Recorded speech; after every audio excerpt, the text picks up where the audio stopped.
Up everyone, this is the year in wrestling 1994 video you are watching right now, part 3 of the year 1994. I'm going to go back a little bit to March and April and tell you a little bit of news stuff that happened in 94. News items. March 16th, 94. Cactus Jack, Mick Foley's ear is ripped off while he was got his head caught in the top and second rope, and those ropes in WCW were cables. They were not the WWF ropes. Anyways, they were like really tight. They were really tight ropes. They didn't move much or bend much at all. They really had no give. And he got his head caught in the second and top rope. He liked to do that spot where he would do that and get his head caught and had his neck caught in the top and second rope. The ropes were too damn tight. So when he did that spot, he got his right ear. His right ear got ripped off, basically, in Germany in a match against Big Van Vader. April 13th, 94, Jesse Ventura sued the WWF and Titan Sports over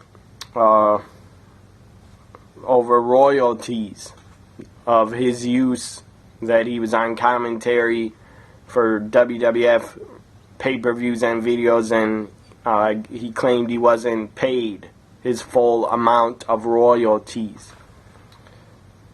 Royalties for videotapes, which Ventura did color commentary.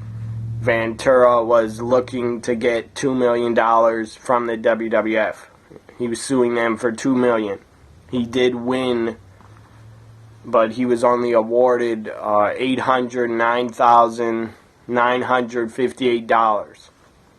So he got very close to $1 million. That's a lot of damn money to get $809,000. I wish I had that amount of money, but I don't, and I'm not going to get it anytime soon. Anyways, Jesse Ventura sued the WWF on April 13th and won, and got a lot of money out of them for past royalties on their videotape releases. I guess they didn't pay him, so he sued them, and he sued Vince, and he won. Very few people that sued WWE win, but he did win.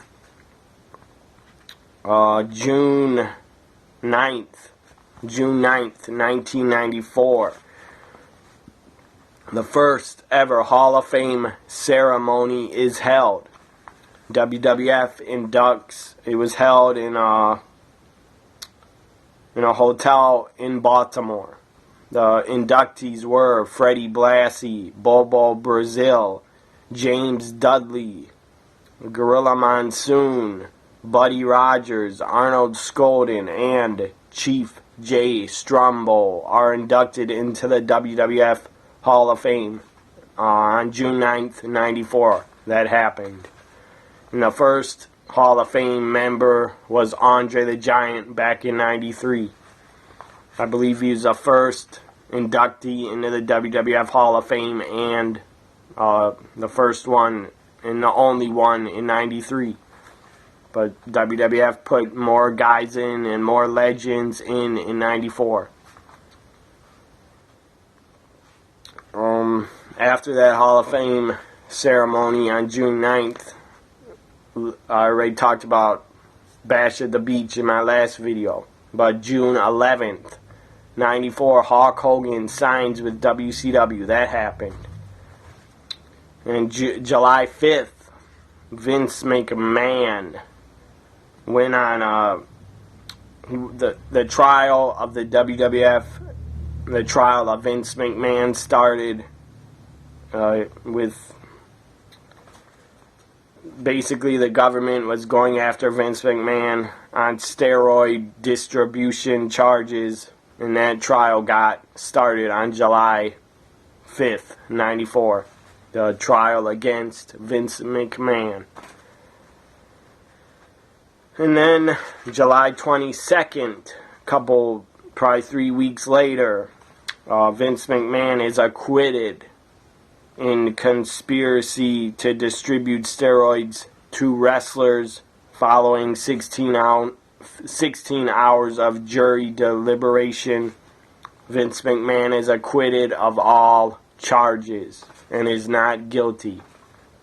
You had, I believe, Ultimate Warrior testified, Hulk Hogan, I know, testified, and basically I'm sure they said Vince never told them to take steroids or gave them steroids. I don't believe that Vince McMahon ever did tell his talent to take steroids, because that'd be a really stupid move on his part.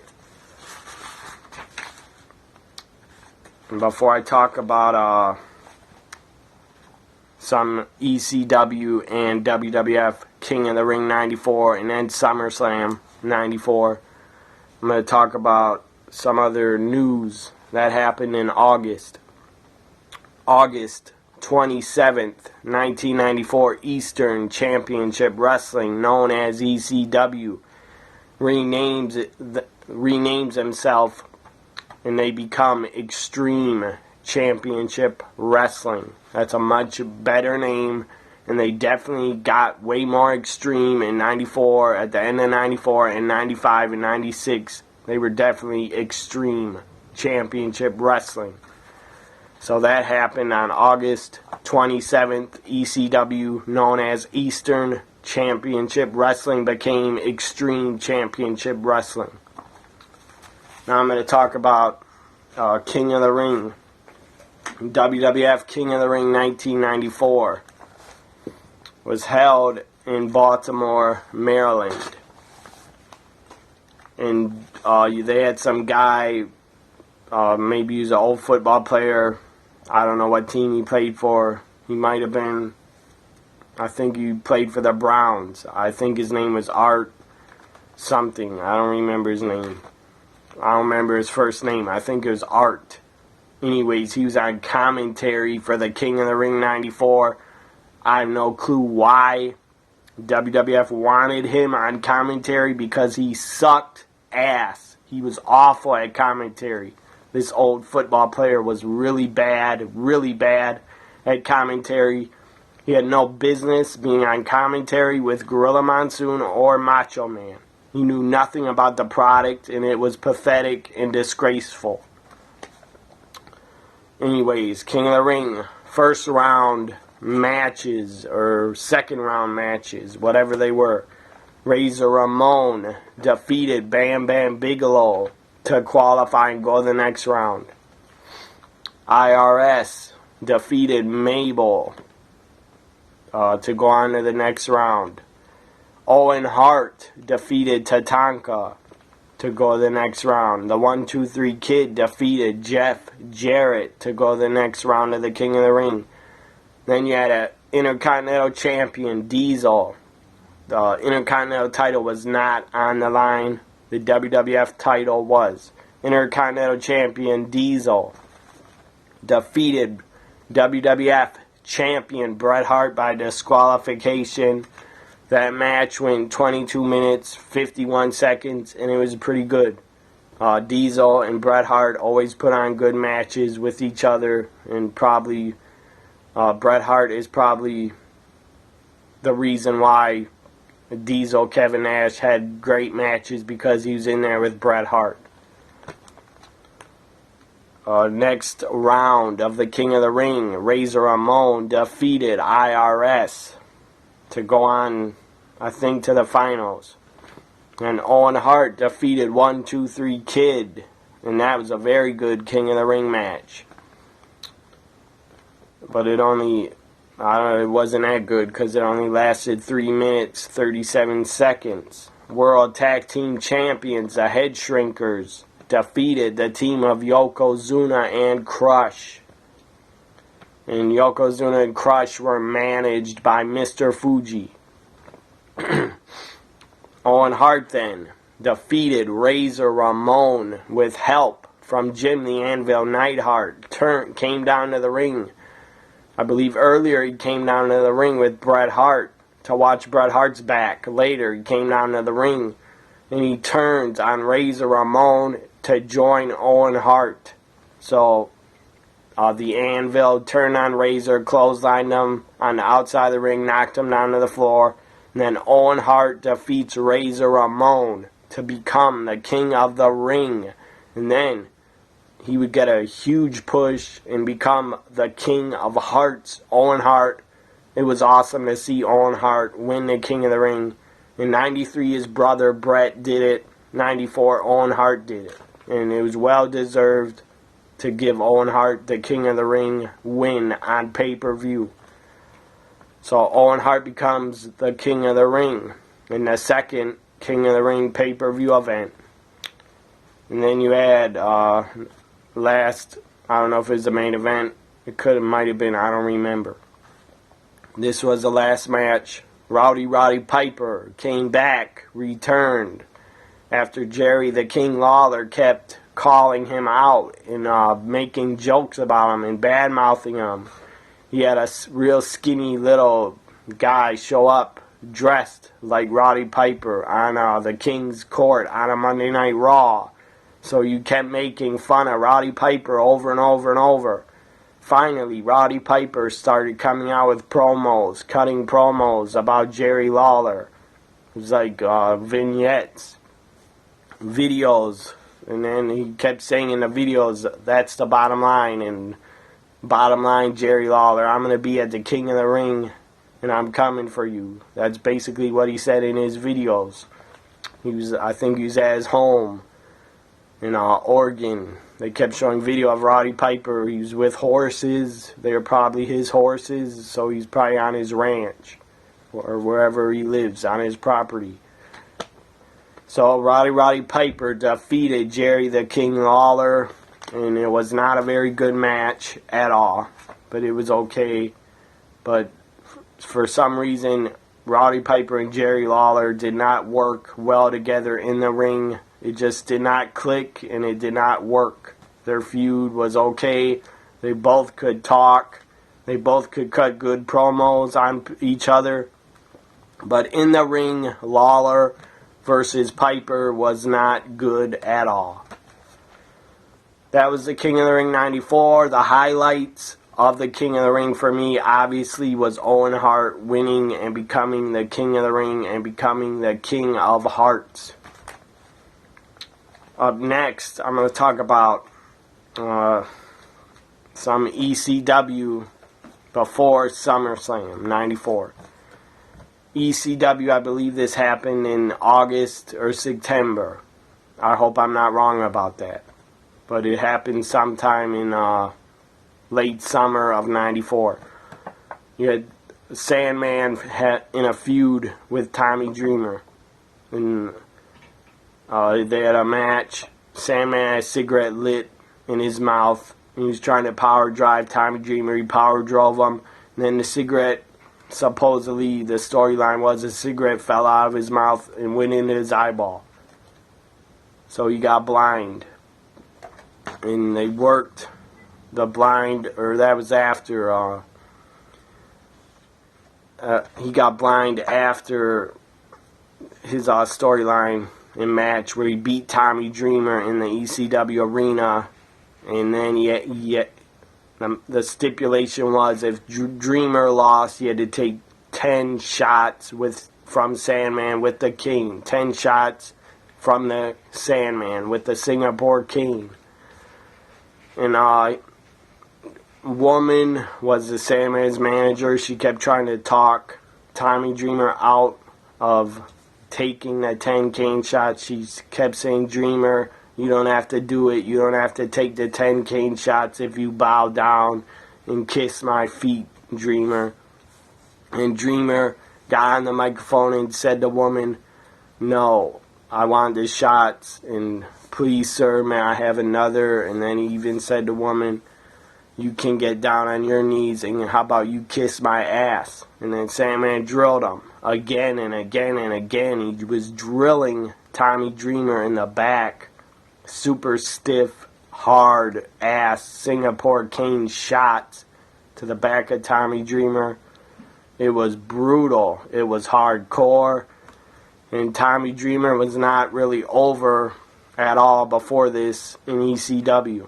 But after he took the 10 Singapore cane shots to the back, and he had bruises and his back was bleeding, and he had welts on his back and red marks, like he was beaten. He was basically beaten with the Singapore cane. And the Sandman did not hold back at all. He drilled him really hard with those cane shots. I believe if you have the WWE Network, you can find it on ECW television from August or September of 94 TV, or maybe even October 94 ECW Hardcore TV. You can find it, and you can see the Sandman drill Tommy Dreamer 10 times with the Singapore cane. Or if you've seen the ECW DVD, Rise and Fall of ECW, they show Sandman drilling Dreamer with the cane 10 times. So after he got drilled 10 times, he still got up. He needed the ropes to help him get up, but he got up on his feet. And the fans really respected Tommy Dreamer after that. They started to really love him, and he started to get really over. Fans were chanting, "He's hardcore, he's hardcore." So everybody in the ECW arena, the ECW fans, they all accepted Tommy Dreamer after taking those vicious, violent 10 Singapore cane shots. Then they accepted him as one of their own. So that was pretty damn awesome, that storyline. The 10 cane shots on Dreamer, and then after that, Sandman got blind with his cigarette going in his eye, and they did a long angle where Sandman is backstage. He's holding a towel over his eye like he was blinded by the cigarette. And that was a great storyline, great angle. Great angle they did there, having the Sandman basically act like he was blind. And I think at November to Remember 94, Sandman came back out. He came out and he was interviewed. He had tape over his eyes like he was blind. And he actually sold it when he was gone from ECW for a month. He actually sold it. And when people came to his house, or people saw him outside of ECW, he was still selling the injury and had the tape over his eyes like he was really blind. So great selling by the Sandman. He was in the ring being interviewed with the tape over his eyes, saying he's going to retire. He has to retire and he'll never wrestle again. And the fans did not like that. They were upset. And then Tommy Dreamer came out. And a woman came out to the ring before Tommy Dreamer got on the microphone. She was angry. She was going to drill the Sandman with the Singapore cane. And then Tommy Dreamer came out to save the Sandman, took the cane from woman. And then Sandman peeled off, took the tape off of his eyes. The crowd exploded, and he picked up the Singapore cane. He was behind Tommy Dreamer, and he drilled him. He drilled Tommy Dreamer in the back of the head with the Singapore cane. The ECW arena exploded. It was a great moment in ECW history. So that was awesome, and it was an awesome angle and an awesome feud between Tommy Dreamer and Sandman in 1994. Now I'm going to talk about WWF SummerSlam 94. Took place in Chicago, Illinois. And this SummerSlam was not very good, but it was there were 2 matches on it that I really enjoyed, and I'll talk about them after I talk about SummerSlam. First match of the pay-per-view was Bam Bam Bigelow and IRS defeating the Head Shrinkers by disqualification. And that was nothing special, it was just okay. Women's champion Alundra Blaze took on and defeated Bull Nakano. Razor Ramon challenged Diesel, Big Daddy Cool Diesel, for the Intercontinental Championship. Shawn Michaels was at ringside with Diesel. Walter Payton, former Bears running back, former Bears great, Walter Payton, accompanied Razor Ramon to ringside because it was in Chicago. So Walter Payton got a huge pop, and Razor Ramon got a huge pop, basically. Razor Ramon defeats Diesel to become the Intercontinental Champion one more time. For the second time, I believe. He became the Intercontinental Champion.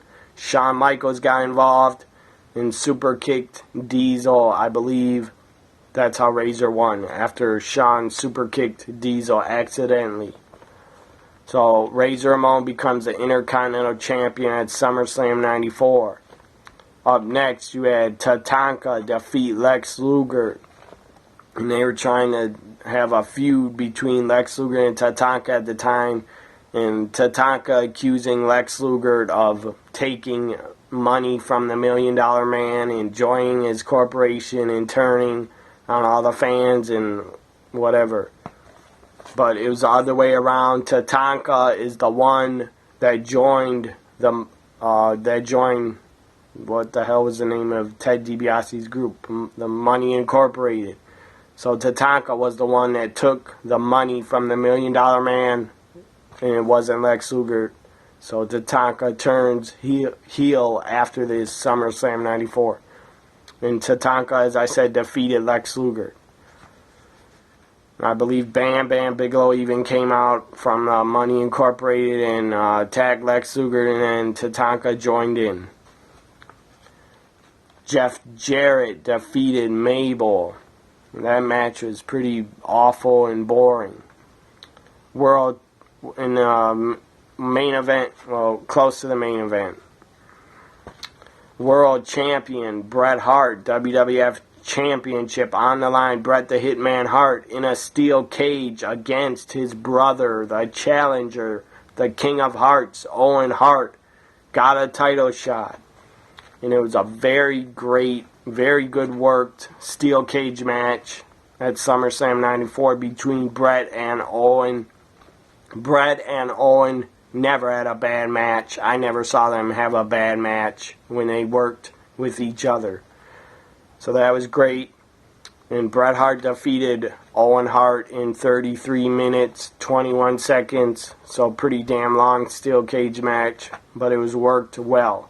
And it could have went on even a little bit longer. The fans were entertained just about every minute of the match. The fans were into it. And Bret Hart pulled off a suplex. Owen was basically out of the cage. It was an old school big blue cage with the square bars in it. That cage absolutely had no give to it. It was really brutal and stiff, and I'm sure all the talent is glad that they got rid of that style of cage because it was just brutal. Anyways, Bret Hart pulled off a superplex almost on top of the cage, and Owen was outside the cage, and that was awesome to see that superplex. Main event, last match. It wasn't really the main event, but I think it was the last match. You had Ted DiBiase and his Undertaker come out. And he was wearing gray, the old school gray that the Undertaker used to wear, gray on his boots and gray gloves, gray rubber gloves. That was Brian Lee. If anybody didn't know, that was Brian Lee. He came back and worked in a DOA, Disciple of Apocalypse. I believe his name was Chains. So that was Brian Lee as a fake Undertaker. He also worked in ECW as primetime Brian Lee in '96. And he also worked in TNA in 2002 as Brian Lee, part of the New Church, with James Mitchell as his manager in TNA. So, Brian Lee as Ted DiBiase's Undertaker took on. Paul Bearer came back out. And he had a giant urn. It had a flashlight. When he would take the top off of the urn, it had a giant flashlight. And so he was always moving it around the arena. It was a cool special effect, but it was kind of lame. But it was a okay and pretty cool special effect to have that giant urn with a flashlight in it. Anyways, Paul Bearer brings out the real Undertaker. The Undertaker finally returns to the WWF after disappearing. He disappeared after Royal Rumble 94. He finally returns to the ring at SummerSlam 94. Paul Bearer's Undertaker wins and is victorious. So the real Undertaker defeats Ted DiBiase's fake Undertaker. And Undertaker came back, the real Undertaker, and he was wearing purple gloves this time and purple over his boots. So he had a little bit of a different look than before when he was wearing gray and black. This time he's wearing purple and black. So the real Undertaker defeats the fake Undertaker. It was pretty damn entertaining to see two Undertakers go face to face and go one-on-one. It was pretty entertaining. And the other match that I enjoyed was Owen and Brett cage match and Diesel and Razor. So 3 matches on SummerSlam 94 were pretty good. That was SummerSlam 94, people. I hope you enjoyed this video.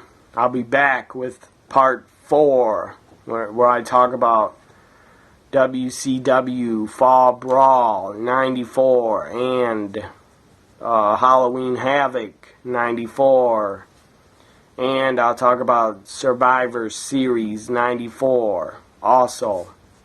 So hope you enjoyed this part 3 of the Year in Wrestling 1994. If you did not enjoy it or watch, that's okay. I don't really care. So bye for now, everybody.